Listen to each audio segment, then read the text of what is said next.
వైశ్య వికాస వేదిక ప్లాట్ఫామ్లో కూడా నాకు సన్మానం జరిగిందండి. అయితే చాలా వరకు కూడా అక్కడే కొంతమంది పర్వాలేదులే చదవకపోతే ఏం కాదులే మేడం చెప్పేది ఏందిలే అనే అక్కతాయిలు కూడా ఉంటారు. అలాంటి వాళ్ళని దృష్టిలో పెట్టుకొని అంటే మీరు గవర్నమెంట్ టీచర్ కనుక స్కూళ్ళ విధానంలో కూడా కొంత మార్పు ఉంటుంది. కొన్ని స్కూళ్ళల్లో సరైన వసతులు లేక విద్యార్థులు కూడా రాక 96 అంటే మీరు ఆ పరిస్థితుల్లో అప్పుడిప్పుడే ప్రైవేటీకరణ జరుగుతున్న సందర్భాలు పరిస్థితుల కారణంగా నేను స్కూల్ లైఫ్లోనే టీచింగ్ చేయడం జరిగిందండి. అంటే కొన్ని అట్లాంటి సందర్భాలు వచ్చాయి.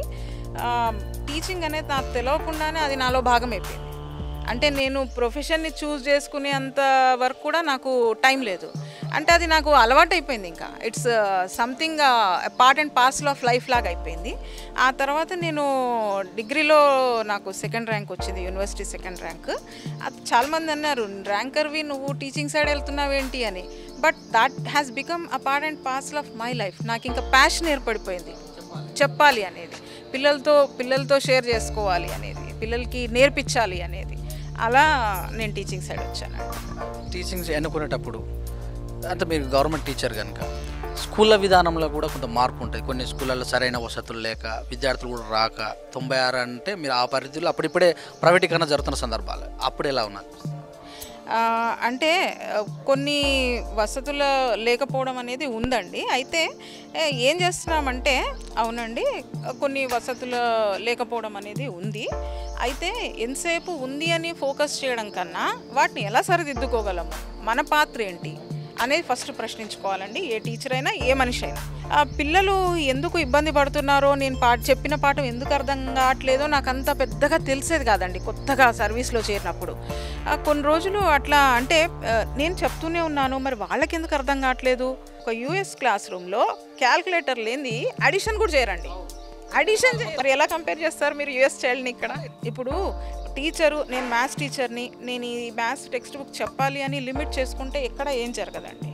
మనం ఏం చేయాలి? అప్పుడు ఇచ్చేవాళ్ళు రెడీగా ఉన్నారు, డోనర్స్ ఉన్నారు. ఇప్పుడు సిఎస్ఆర్ ఉంది కదండి, ఒక సోషల్ రెస్పాన్సిబిలిటీ కింద వాళ్ళ ఫండ్స్ ఉన్నాయి. So when we approach them అంటే స్కూల్లో జరిగే యాక్టివిటీస్ని కానీ స్కూల్లో చెప్పే విధానాన్ని కానీ ఫస్ట్ సొసైటీకి రీచ్ అయ్యేలా చేయాలండి. ఎందుకంటే మనం చెప్తున్నాం కానీ వాళ్ళకి తెలియట్లేదు. అప్పుడు ఎలా తెలుస్తుంది ఈ స్కూల్లో వేయాలని వాళ్ళకి ఎలా తెలుస్తుంది?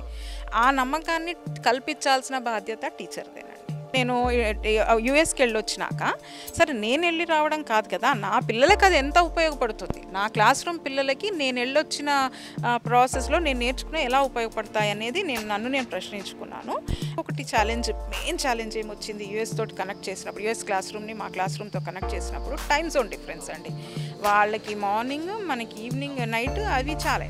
ఫస్ట్ నేను పేరెంట్స్తో మాట్లాడానండి, ఎందుకంటే పిల్లలు కాదు నాకు, ఫస్ట్ పేరెంట్స్ ఈ ప్రోగ్రామ్ బాగుందని వాళ్ళ పిల్లల్ని ఆఫ్టర్ స్కూల్ అవర్స్ ఉంచాలి. అది విదేశీ ఏ విద్యా విధానంలోనైనా అండి పాజిటివ్స్ ఉంటాయి, నెగిటివ్స్ ఉంటాయి. మనకి ఏవి వర్తిస్తాయి, ఏవి మనం వాటితో లాభపడతామనేవి మనము తీసుకోవాలండి. అది విదేశీ అని పారేయాల్సిన అవసరం లేదు. ఏది మంచో మనం తీసుకోవాలి, ఏది మన పిల్లలకి లాభపడుతుందో తీసుకోవాలి. ఎప్పుడైతే నేను ఫ్లిక్కర్ అసెస్మెంట్ చేస్తానంటానో ఆ రోజు స్ట్రెంగ్త్ ఫుల్ ఉంటుంది, యాక్టివ్గా కనబడతారు పిల్లలు, నేర్చుకొని వస్తారు.